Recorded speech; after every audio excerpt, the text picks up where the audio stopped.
Hi Pisces, this is Divine Amethyst with the Clarifiers for your general reading for April 1st through 15th. And I wanted to give you a little bit of a deeper insight and some follow-up advice using the Kuan Yin Oracle. And Kuan Yin is a divine feminine. She's a divine mother, and she's one of the faces of the divine mother. So let's take a look at what she has to say. So I pulled the Yin Empress, Call of the Dancing Crane, Sound the Fierce Flute, and Blossoms of the Sky Dancer.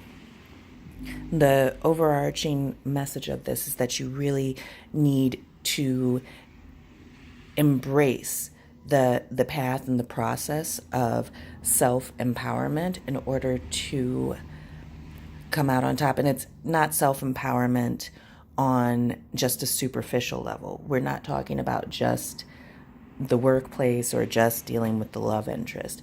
We're talking about really centering yourself within yourself and encouraging your inner divine feminine. And this is whether you are a man or a woman.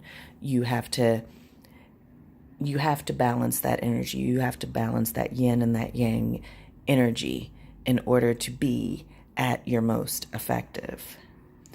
And so one of the things that's an aside, I was on one of my random vision quests.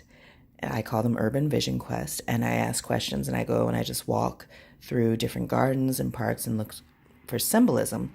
And it's interesting that this comes up with the Call of the Dancing Crane, because my Venus is in Pisces, and on the most recent vision quest, urban vision quest, I was in a garden and there were sculptures of cranes, and a crane symbolizes great fortune. Now, in the Kuan Yin Oracle deck, it's symbolizing energy that you've allowed to stagnate and also growing past that energy and how you must use discernment with that.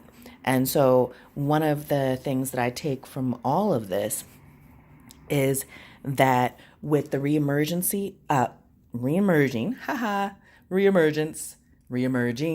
of the two former lovers, is that there are parts of your old self that you have grown past that they will kind of trigger old responses, and you're going to kind of be taken aback and be like, wait, but that's not even me anymore. Hold on one moment. So that's going to really cause you to do some reflection and growth if you focus on taking the time to do that. And one of the things that I think might happen is that you have to, I know that there are a lot of Pisceans who, because of the depth of emotions that a lot of Pisces feel, they, the older and older we get, they start to kind of bottle it up and not express the emotions. And, because they used to be so expressive. And one of the things that you really need to do is start, focusing on speaking your truth and speaking your new truth.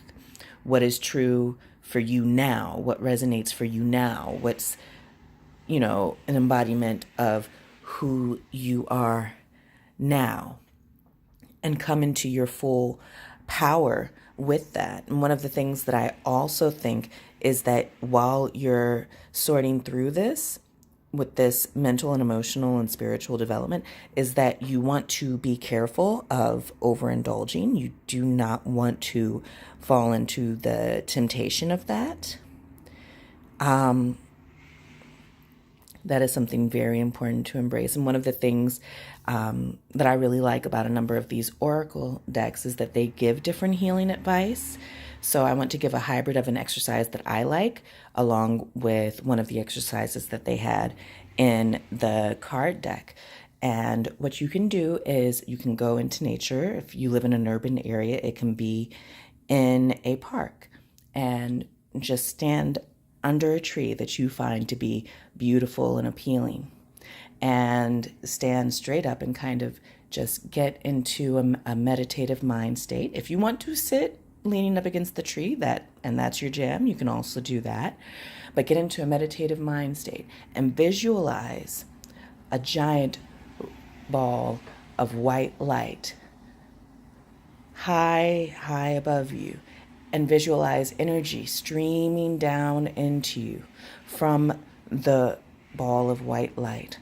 Imagine that there are violet flecks and violet flames dancing throughout that white light as it goes through the top of your head and down through your spine, through the ground, rooting you between heaven and earth. And I want you to pray to whatever form of the divine feminine to either help you or petition for you to cleanse and heal the parts of your soul that you need to find balance and healing for your feminine energy. And with that, I hope that you have a wonderful first half of April, and I hope that you have success with your healing work.